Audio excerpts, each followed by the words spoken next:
And we'll ask for any public comment. No public comment. Let me read this. Issues or items that are not on the agenda may be raised by the public at this time. Citizens should speak from the podium, beginning by stating their name and limit remarks to less than 5 minutes. Committee members may request that a discussed item be placed on future agendas. The committee takes public comment on all regular agenda items during the discussion of those items.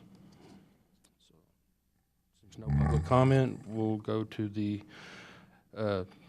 consider approving May 18th, 2017 regular meeting minutes.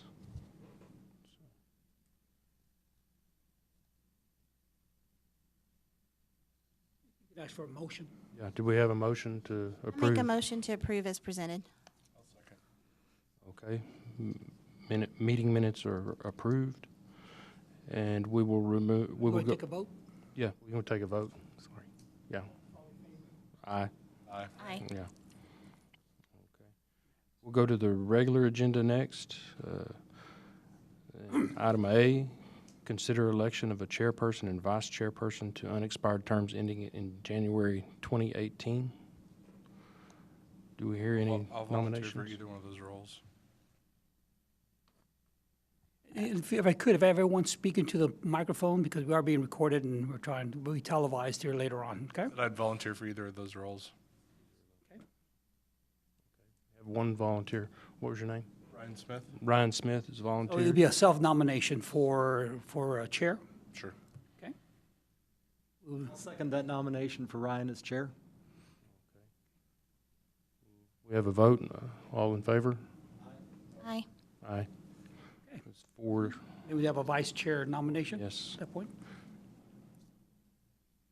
Either of you care to?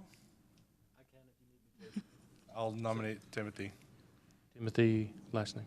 Davenport Herbst. Okay. I'll second that. We need a vote? Aye. All in favor? Aye. Aye. That's okay. All right, we're set then. Yep. You may want to do is change chairs with Ms. Jenny, because you are now the Okay. chairperson. And I guess he carries on with And- the rest of the Yes, meeting? he takes care of the rest of the meeting. So you would call the regular agenda number 4B, is what you'd be calling up. All right. 4B, discussion and possible action related to monthly shelter numbers for May, June, and July 2017. Good afternoon, committee members. First of all, Morgan couldn't be here today. She had a death in the family, so you're stuck with me. And I'll go through these for the first few slides. On the numbers for the last 3 months, we haven't met because of lack of a quorum, but I'll go through them real quick. In May, we had 390 new arrivals. We had 46 adopted, 33 owner returned. We had a 50% live release rate. And I believe that was a time when we had a lot of distemper issues.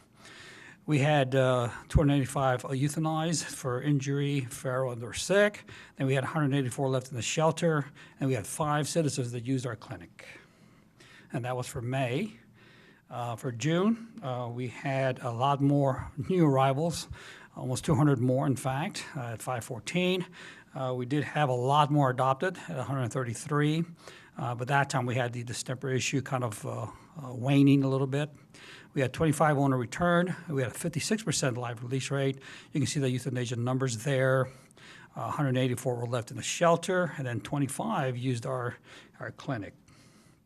It's compared to 5 for May. And then in July, we had 590 new arrivals. Again, more animals coming in, unfortunately. But we did have a larger adoption number, 148. We had 57 owner returned. We had a large 74% live release rate. And then we had 201 euthanized, 259 left in shelter. And then we had 27 that actually used our clinic. So the number went up there as well. I'll take any questions. One more, I'm sorry. And then again, we're trying to not euthanize any adoptable animal. I think we've been successful.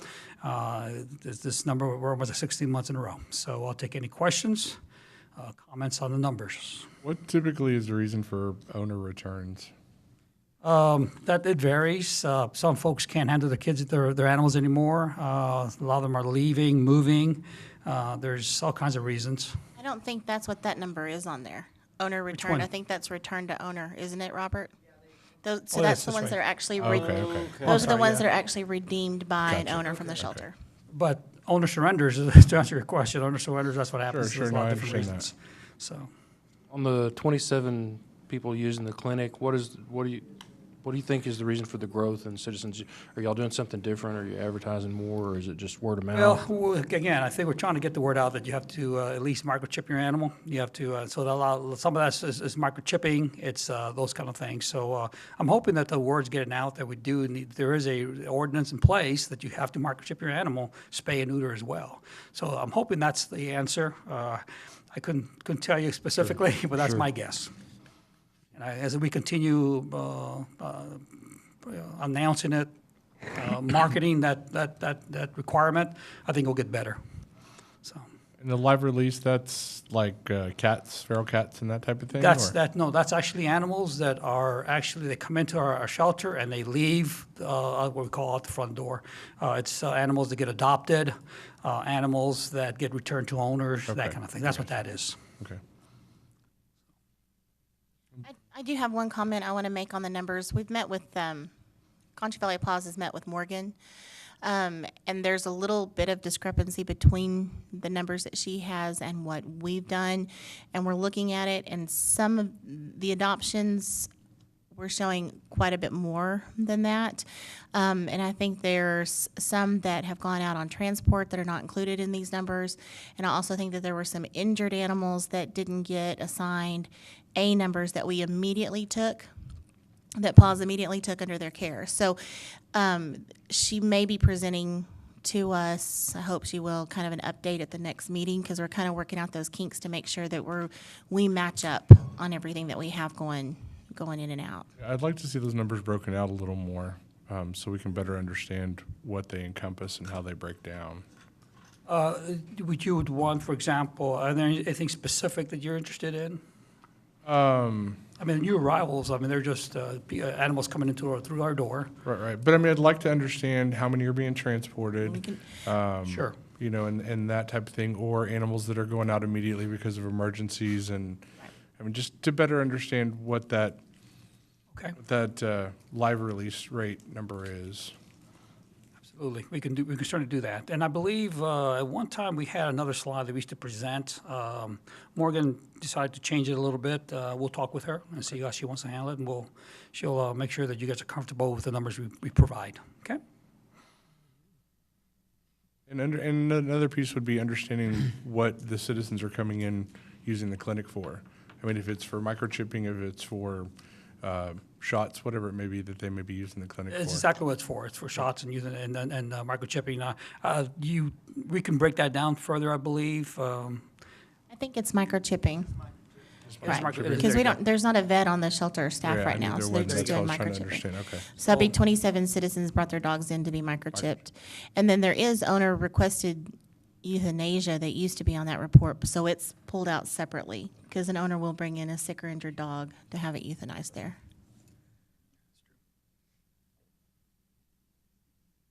We have a question from You the want public comment? audience.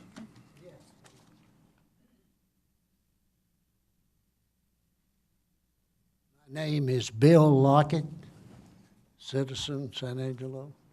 I'm concerned about the owner return up there, 57. Is that part of the 148 adopted? It was returned. No, Bill, the 57 owner returned is the owner redeemed. Those are owners that came into the shelter to redeem their animal. That's that number. That's what that 57 represents. If animal control picked them up, or if somebody turned them in, That's not part of the 148. No. Should we call that owner reclaimed? That probably would be better wording. Clear up confusion? Better wording. I believe Pet Point uses that owner return terminology, so we kind of stick with that, because that's our system that we use. So, but that owner return is part of the 74% live release rate, though. Because it did, again, the animal went out the front door, so. Is it possible to call it return to owner? I know that uses the words that they use in their system. That way, it's going to be a little bit more clear to the public when they see this. Absolutely. We can do, that's an easy fix. Sounds good. Any other questions? Questions? All right, so 4C, discussion of possible action related to the animal control officer training and euthanasia protocol.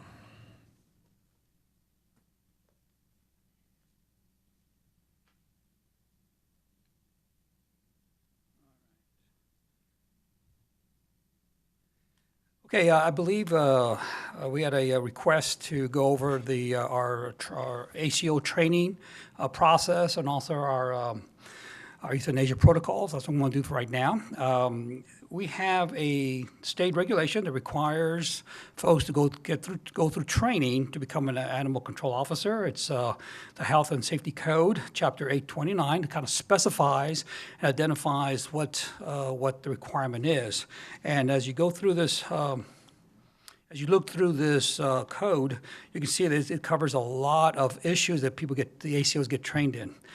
State laws, animal health disease, the health care, the humane care and treatment of animals, standards for care, principles and procedures for capturing and handling stray animals, first aid, injured animals, euthanasia, animal shelter operations, spaying and neuter, a whole list of things that makes them that they have to be trained on, and the training courses cover all these issues. The first thing we do is once we hire someone, we get them sworn in by the municipal court judge as an ACO. At that point, they have 1 year to get certified under the Department of State Health Services. This year, in fact, we're having Dr. Wardrop, who is our regional state zoonosis authority, who's coming up here to provide training for us to capture instead of us going out there, because it does get pretty expensive for travel and those kind of things. So he will be here to train, and he will provide training for all our ACOs, and I believe it's going to including Morgan, which will be trained as well. Then once you become an ACO, we also we require them to be euthanasia certified as well, because when you're out in the field, you do have to euthanize injured animals and those kind of things. So you have to be authorized to do that. A person can be an ACO and not be able to euthanize, and of course, that becomes a problem for us. So that's why we require them to do that. And then once they're done, they continue their education. They're required to do 30 hours every 3 years.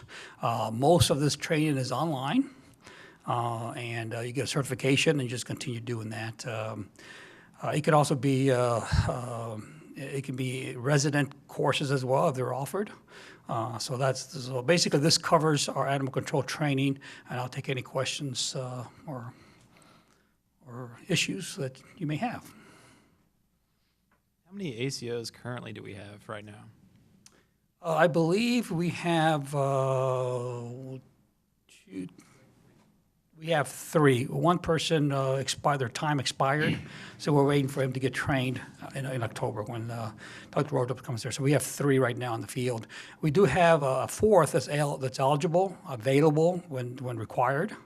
And then, of course, Morgan can also respond as well. She can act as a ACO. She just can't euthanize at this point. But she can respond to situations, pick up a dog, and that kind of thing.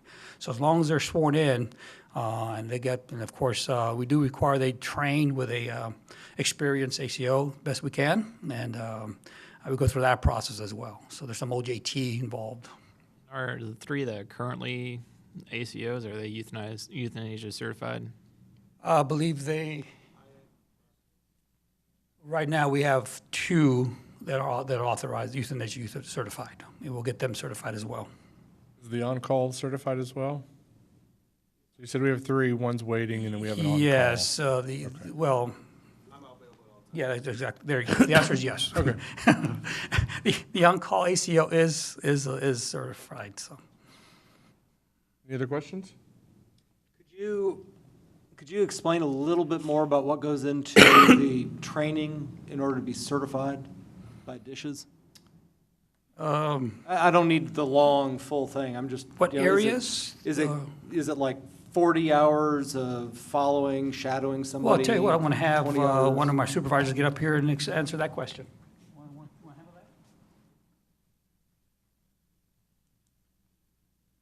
Good afternoon. My name is Robert Diaz. I'm the shelter supervisor, also ACO certified in euthanasia, both.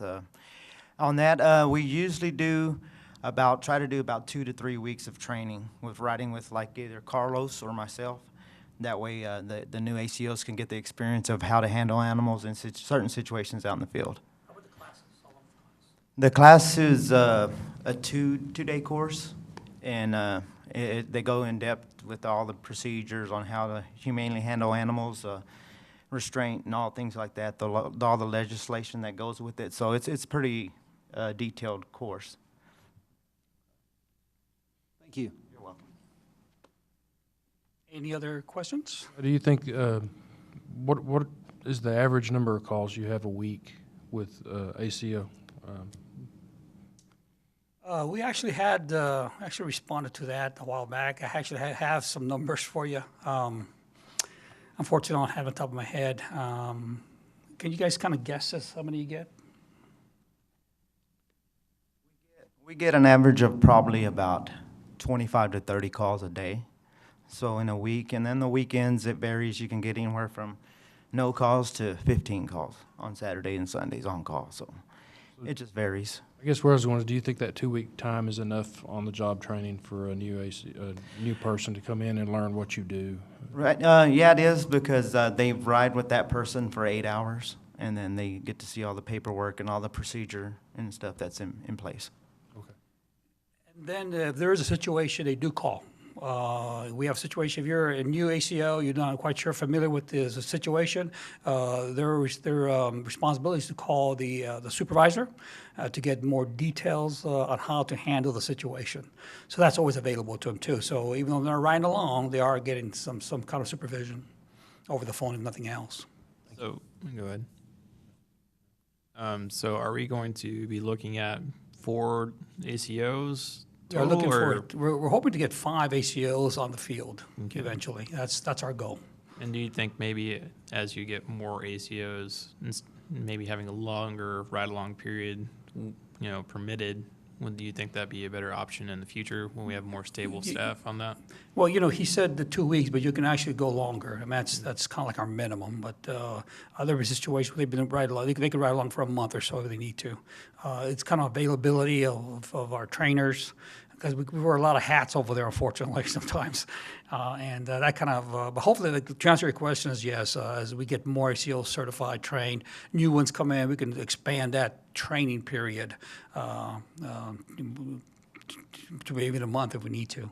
Kind of depends on the situation. Of course, sometimes when we get some experienced ACOs come in here, and once they come in and experience, at that point, that training becomes, of course, is reduced. So Fair enough. Okay. that's all I have, sir. Any public comment on the subject?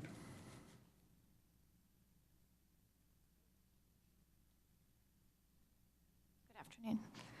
Christina DeLeo. I was wondering if you could expand a little bit on the euthanasia training, what methods are trained and the protocols in place for the different types of euthanasia. Bob? That's okay. She Are was there some wanting more slides, I think, further on? What was the question? About the Expand on the euthanasia euthanasia protocol. certification. Sorry? Expand on the euthanasia certification. What goes into that process? Well, I haven't gone through that as well, but Robert, you want to handle that as well? You want to explain what we go through? You said it was a 2-day program. He went through it. Okay. Well, in the past, so once you're certified as an ACO, you have a year after you're certified ACO to become euthanasia training certified, and you go to a different class. It's either there's places that have a 2-day, and then there's places that offer a 1-day class for that. So within that year after you've already been certified, then you become euthanasia certified. How long was the one we had here? The one we had here was just an 8-hour class. I think she just wanted to understand better what all they cover in those classes. Oh, as far as the humane and proper methods for euthanasia, like intravenous periodontal, intercardiac, and things like that. He's got that coming up here after Okay. that next. So, Sir, did you have another comment?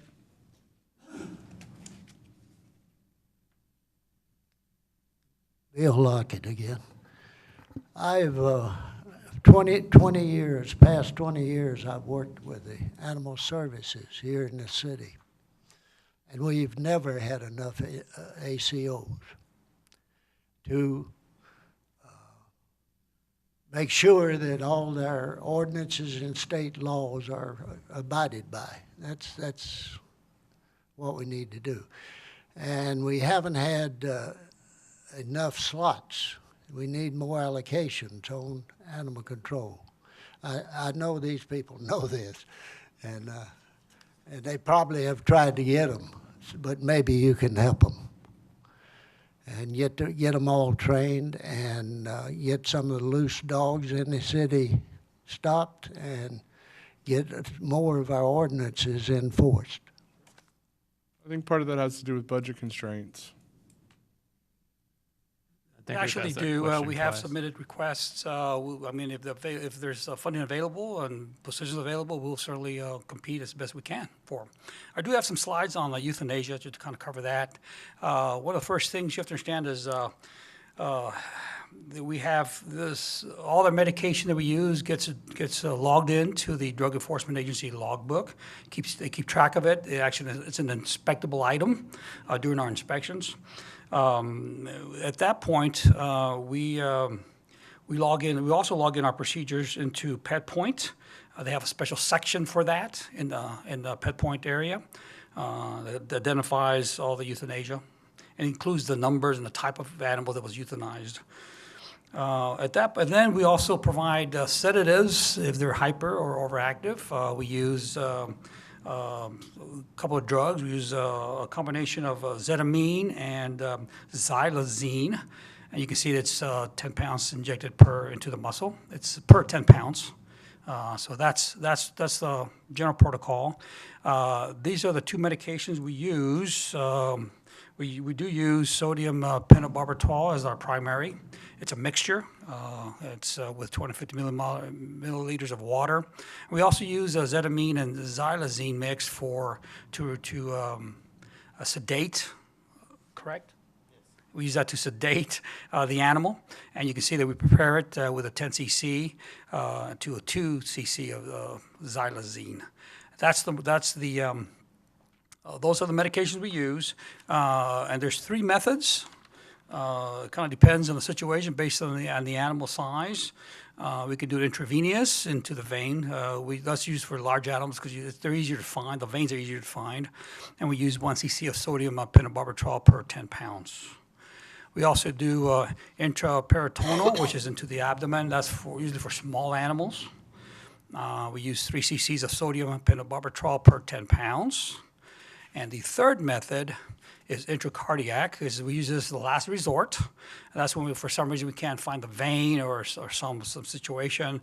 We will actually go into the heart chamber, which is the quickest method, but we do make sure that the animal is completely sedated and it is unconscious before we actually inject. And again, we use the sodium pentobarbital per 10 pounds. So those are our methods. Be glad to answer any questions, or Robert and I can answer your questions. I'd like to just make a general statement and say that these are actually the American Veterinary Medical Association's approved methods of euthanasia as far as described in the slides. And the intraperitoneal, where it's injected into the abdomen, is actually very recommended for small animals, especially if they're under about 3 pounds, mainly because the sodium pentobarbital solution is actually a very thick, viscous fluid and cannot be injected into the vein sometimes easily or without causing a little bit of discomfort, because it can cause a blown vein. So while it may seem kind of cruel, actually it's not any more painful than getting an injection anywhere else, and it's very well tolerated. So I just want to let that be known. And you do recall, almost about 6 months ago, we did have a gentleman go to City Council, complain that we actually did this process here through intracardiac on an animal on the field, and which obviously we did not. We went through the stomach at that point. I think he mistook the actions or somehow. So, Bob, I think when we hear people question what the protocol is, I think some of what they're interested in learning is how is it determined what animal is euthanized? And what parameters you're looking for before euthanasia is determined necessary? Oh, well, obviously the sick, injured animals that are out. Are you talking about at the shelter or out in the field? I think the most questions I've heard have been the field. In the field, how do they determine what needs to be brought into the shelter, and how do they determine what in the field needs to be immediately euthanized? Yeah. Again, it's going to be those are the two criteria. It's going to be sick and injured. We get a lot of animals get hit by cars or those kind of things. We did institute a new process, which is to, although we've used it in the past, where the ACOs would call a rescue group to try to save the animal the best we can. That doesn't always work. At that point, we have a choice, and the ACO will make a choice depending on how bad the animal's injured. We're institutionalizing, codifying, perhaps whatever the word is, that process now. From now on we will do our best to try to save that animal as best we can. However, we have to understand that there is a requirement not to let the animal suffer by state law. The ACO does run a risk of getting in trouble if they don't put the animal down. If you let it suffer for a long period of time, that's inhumane, and you could lose your license if you do that. So there is a decision point that you have to make. I think I'd like to better understand what protocol is on level of sickness, because I mean it's a very broad umbrella, and there are some things sickness-wise that, Sure. with a little bit of effort, could be resolved. So I'd like to understand what qualifies as sick. I would suggest that making a more narrowed, specific, general statement on sick, give more examples Well, I could tell you- underneath as a guideline, so that Sure. there's at least a basis for someone to go off of. Yeah, we can certainly do that, but things like the animals bleeding, through the mouth, for example, that shows internal bleeding. That's a signal that the animal's suffering. It's going to be a problem. I mean, you'll see where they're paralyzed because of the injury. I mean, there's a whole slew of scenarios that obviously I can't cover them all, but we can give you an example. I can't do it here, but maybe I could come back to you with some examples of how we decide to make the decision on doing how our ACOs do it. Okay, would I that be think better? as you work on that, I think it might be good maybe to list some of the top 5 reasons an animal is Absolutely. euthanized. That would give us an idea of what. I know the parvo's a big one. We Well, did sure, have there's sickness. There's all kinds of things. Distemper. just to kind of Yeah, I mean, give but, them but an idea. and of we can what break you it down see. on the field and then at the shelter. At the shelter is a different scenario too. So That'd be something to maybe fall under your monthly numbers to understand. That's a good idea. With the We can do euthanasia that. numbers, how those kind of break down, so we can better understand. yeah, and then they do. In fact, there's a report that I get because I get to see it. That's it identifies why the animal was euthanized, and it has things like upper respiratory infection disease kind of thing, parvo, failure to thrive, those kind of. There's a whole list of things that triggers. Is that Action on our is part. that the discretion of the shelter staff? I mean, are they actually seen by a veterinarian? No, we don't have veterinarian on staff. At one point we did, and he did act as the veterinarian on staff. We don't have one, so it is ACO's decision. Any other questions? I wanted to ask a question about the DEA logbook. Does the DEA audit that, or who checks in on that? And they these do. drugs, do they have street value that we have to worry about, or are they just dangerous things? Yes, they do audit that, and they audit it. If there's any discrepancies, state agencies that are not the DEA come through and audit your books. The drugs do have a potential street value because they are controlled, and otherwise they wouldn't be, and the DEA would not care. So they do have a street value. But if you mix the zetamine and xylazine together, the zetamine has 0 street value because the xylazine ruins it and actually can put a person in the hospital in the ICU on a ventilator for about a month. So that's a reason on that part. The sodium pentobarbital can be abused, but is also mixed with typically if it's pre-mixed, it's mixed with a lemon oil compound, which makes you extremely nauseous, and it's also unsterile. And then the other one does have some other ingredients into it that make it not really a good idea to abuse, just in general content. So does Dishes audit this and then report discrepancies to DEA if necessary, or who's actually looking at the books? Couldn't answer that part. I just could answer for mine. I can answer on that. If we have big enough discrepancy, I know the state board reports it. Right. But And on that, whenever we do our yearly inspections, Dr. Waldrop,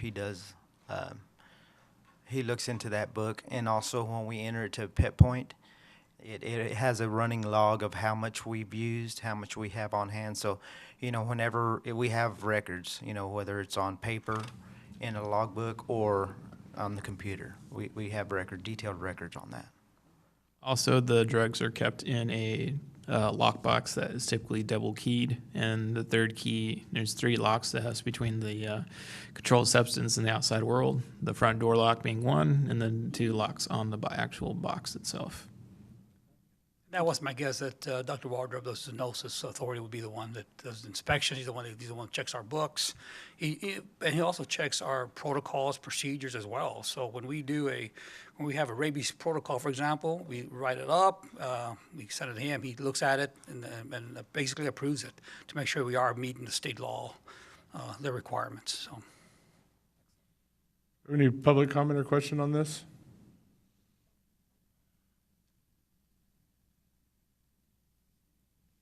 Christina DeLeo again. Quick question. Is part of the training for the euthanasia protocol also double checking after the injection that the heartbeat has indeed ceased and the animal is no longer suffering? Yeah, you were one of the ACOs. Yeah. The answer is yes. I did witness one. We went through that, and they do check to see if the animal is out before we do anything with it. We dispose of it. Any other questions?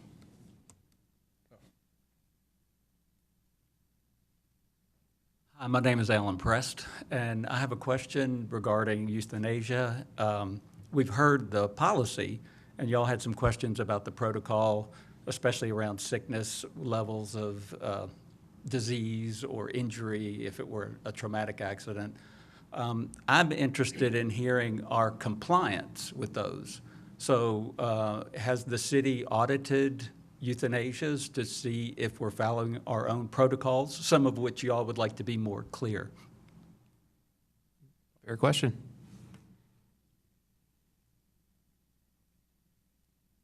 If I get the question correct, you want to know if we actually do self-audits for this? I don't know if we have. I know that our supervisors do monitor activities by the subordinates. That's something probably I'll have to get with Morgan and get more information, and I'll get back to you on that one. Specifically how and when last time we did a self-audit. Okay? And make a suggestion. It may not be a bad idea to have a outside source come through and audit just as a nonpartisan on that part. It might not be it would be probably better to at least get a different opinion, because if you audit yourself, which is the reason why we have our state board come through, you get lazy and you do not uphold your standards as well sometimes as if you don't have another outside person. Wouldn't that be up to the when we state had our board to audit vet, you? State board would be also good, and then also if you can also have a community veterinarian come in if they like, just to kind of look and observe. It's not I'm sure that people wouldn't mind going out there and doing it just if they're asked, but that's up to y'all if you felt like you needed that. That's just something I wanted to suggest, maybe just having an outside audit. Well, we know we did have a veterinarian, and he ensured that we followed protocol. So to answer that question, we have done in the past I don't know what I'm sure how long we've done it. When was the last time we did it? Probably it's been a while since our vet left. We could institute this annually. We could do like Dr. Schulte said. We could certainly bring in outside, we have brought in outside resources, outside counselors to provide direction for a variety of other things. That's an easy step. We can certainly do that. Probably preferable, actually. You're right. I'd like to add that the shelter protocols that the city shelter has are actually more restrictive than the state protocols. The main role of the state supervision and audit is for rabies control. So they're very lenient as far as how the shelter runs, because there are shelters in Texas that are completely in compliance with a 3-day kill hold, and that's how they operate.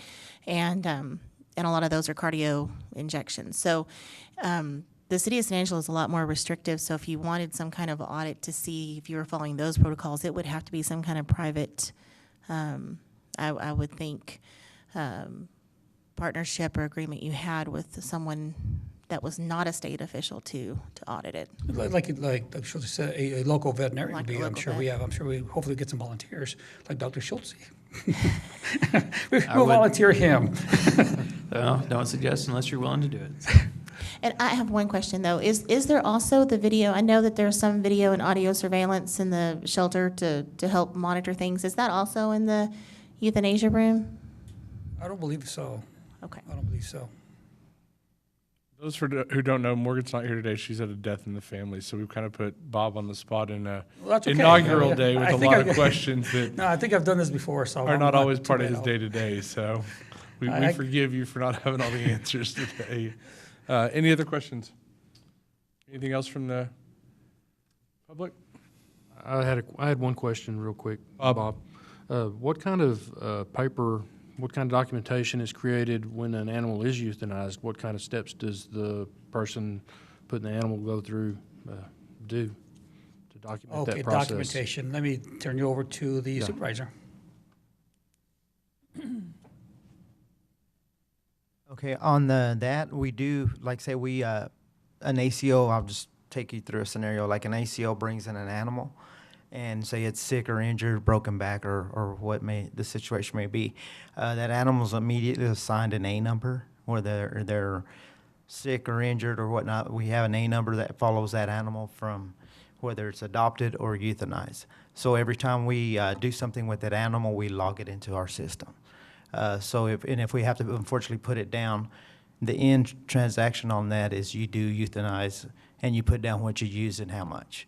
Or if you blow a vein and you waste liquids or meds, then you have to log all that down as well. So everything's pretty much detailed. Our Pet Point system's really good with that because it shows everything that we do, why, and how much we use. Pet Point's a program that monitors all of the activities with this animal from the intake to To the final outcome, yes, sir. Okay. And it's there. I can pull that report up and it shows you everything that you do. All right. on it. Thank you.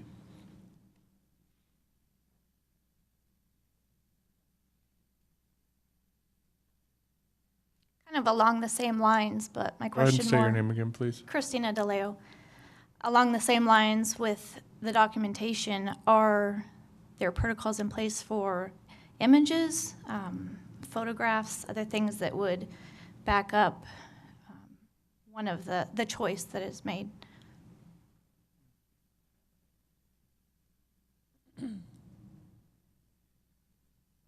For our ACOs, we just recently implemented another process, which is to videotape or photograph the animal to identify the situation that's going to trigger some kind of action. So we have that available now. We didn't before, we do now. So that's they're all equipped with iPhones that they can video or take photos of it. That's part of the protocol now. You'll do that before you take any action. That's just for record keeping, to be able to respond to the citizens when they have questions of why the animal went down. Does that go into the software? Like it attaches to their No, that file would be and that software? maintained in case someone has questions, to be able to respond to that. I mean, we're not. You can only do so much with that. So no, it wouldn't be part of the Pet Point. It'd be a standalone process. They would keep track of in case that people had questions. we would revert back to the photos and video, whatever we take, okay? And it really is dependent on the software. Some practice management software or shelters management software allows for that, and others do not. So the Pet Point does not. So. And again, Morgan says she's a lot more IT savvy than I am. She's going to look into a lot of things that we haven't done in the past. She's a pretty sharp lady. I expect she'll be able to, and she's in the process of doing it. We're kind of looking at all our process. One of the tasks that I provided her was or directed her was to look at all these things that we do and to go ahead and come up with new recommendations, new protocols if we need them. But remember this, protocols and these things have been around for a long time. They've been built up incrementally based on past experience. We've been doing this for 20, 30 years. So it's nothing new, and you can incrementally change. But to sit there and wipe everything out, when you come back and do everything, redo everything, they're probably going to come out to pretty much what we have now because they have been set, they've been looked at, they've been reviewed, they've been practiced over years and years and years. So a lot smarter people than us before we came around. These protocols are already set. And of course, we have state law as well. So. Any other questions? All right, we'll move on. Number 5, follow-up and administrative issues. Consider future agenda items. Committee, is there anybody have any issues they'd like to see on the agenda? Public comment? Yeah, something, Bob. I was going to say there is one that Morgan asked me to bring up, and unfortunately, I don't have the note. So what I'm going to do is I'll have her contact you individually, so hopefully get an agenda for next month. Okay. Okay. Yes, sir. My name is Alan Prest. I actually attempted to attend a meeting in this room in June, and I did so as a result of a presentation that was made to this body in May.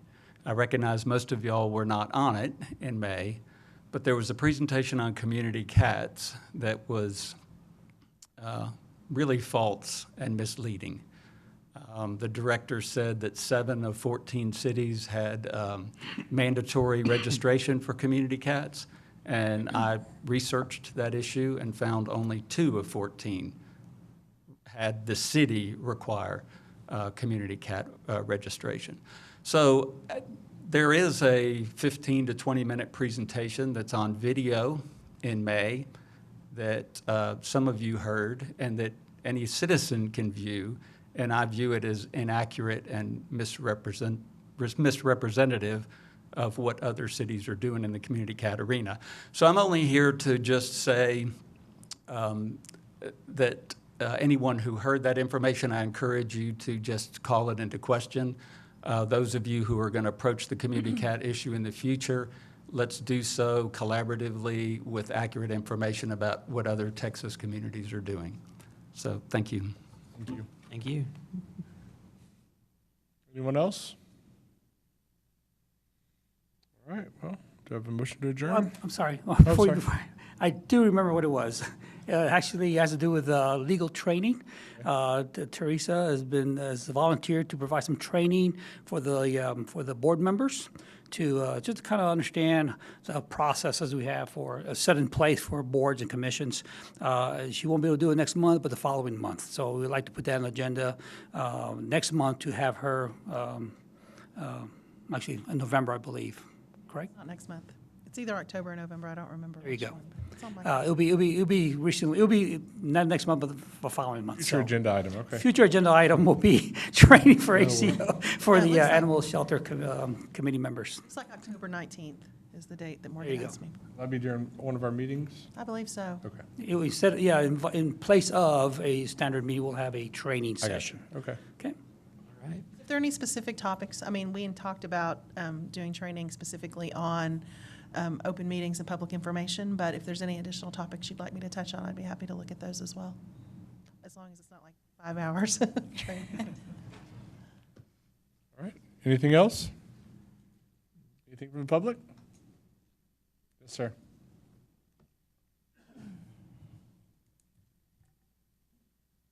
Bill Lockett again. I'd like to say one more thing about animal control. There's three, in the animal control training, there's 3 steps, 3 levels. And once your animal control person has gone through all of those, it takes a couple of years, has gone through all those, and that's the pre-training for management of shelter. You're qualified then. Once you've gone through all that, you've experienced everything there is to do with animals. So that makes you good. That's your progression to shelter manager. Thank you, sir. Do I have a motion to adjourn? So move. A second? All in favor? Aye. We are adjourned.